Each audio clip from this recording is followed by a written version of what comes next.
అపోస్తులుల కార్యములు 18వ అధ్యాయము.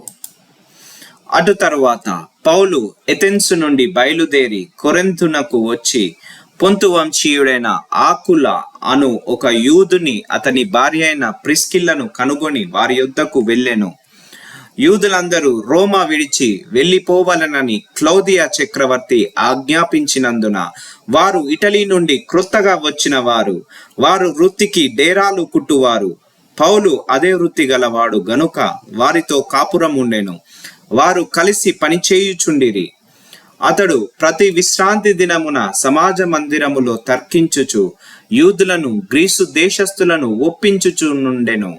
సీలయు తిమోతియు మాసిదోనియా నుండి వచ్చినప్పుడు పౌలు వాక్యము బోధించుటయందు అతురత గలవాడై యేసే క్రీస్తుని యూదులకు దృఢముగా సాక్ష్యమిచ్చుచుండెను. వారు ఎదురాడి దూషించినప్పుడు అతడు తన వస్త్రములు దులుపుకొని, మీ నాశనమునకు మీరే ఉత్తరవాదులు, నేను నిర్దోషిని, ఇక మీదట అన్యజనుల యొద్దకు పోవుదునని వారితో చెప్పి అక్కడ నుండి వెళ్ళి దేవుని యందు భక్తి గల తితీయ యూస్తు అను ఒకని ఇంటికి వచ్చెను. అతని ఇల్లు సమాజ మందిరమును ఆనుకుని ఉండెను. ఆ సమాజ మందిరపు అధికారి అయిన క్రిస్పు తన ఇంటి వారందరితో కూడా ప్రభువునందు విశ్వాసముంచెను. మరియు కొరింథీయులలో అనేకులు విని విశ్వసించి బాప్తిజము పొందిరి. రాత్రివేళ దర్శనమందు ప్రభువు నీవు భయపడక మాటలాడుము, మౌనముగా నేను నీకు తోడై ఉన్నాను, నీకు హాని చేయుటకు నీ మీదికి ఎవడును రాడు. ఈ పట్టణములో నాకు బహు జనమున్నదని పౌలుతో చెప్పగా అతడు వారి మధ్య దేవుని వాక్యము బోధించుచు 1 సంవత్సరము మీద 6 నెలలు అక్కడ నివసించెను. గల్లియోను అకయకు అధిపతిగా ఉన్నప్పుడు యూదులు ఏకీభవించి పౌలు మీదికి లేచి న్యాయపీఠము ఎదుటకు అతన్ని తీసుకొని వచ్చి, వీడు ధర్మశాస్త్రమునకు వ్యతిరిక్తముగా దేవుణ్ణి ఆరాధించుటకు జనులను ప్రేరేపించుచున్నాడని చెప్పిరి. పౌలు నోరు తెరిచి మాటలాడబోగా గల్లియోను, యూదులారా, యూది యొక్క అన్యాయము గాని చెడ్డ నేరము గాని అయిన ఎడల నేను మీ మాట సహనముగా వినుట న్యాయమే. ఇది ఏదో యొక్క ఉపేళ్లను మీ ధర్మశాస్త్రమును గూర్చిన వాదమైతే మీరే దానిని చూచుకొనుడి. ఇలాంటి సంగతులను గూర్చి విమర్శ చేయుటకు నాకు మనస్సు లేదని యూదులతో చెప్పి వారిని న్యాయపీఠము ఎదుట నుండి తొలివేసెను.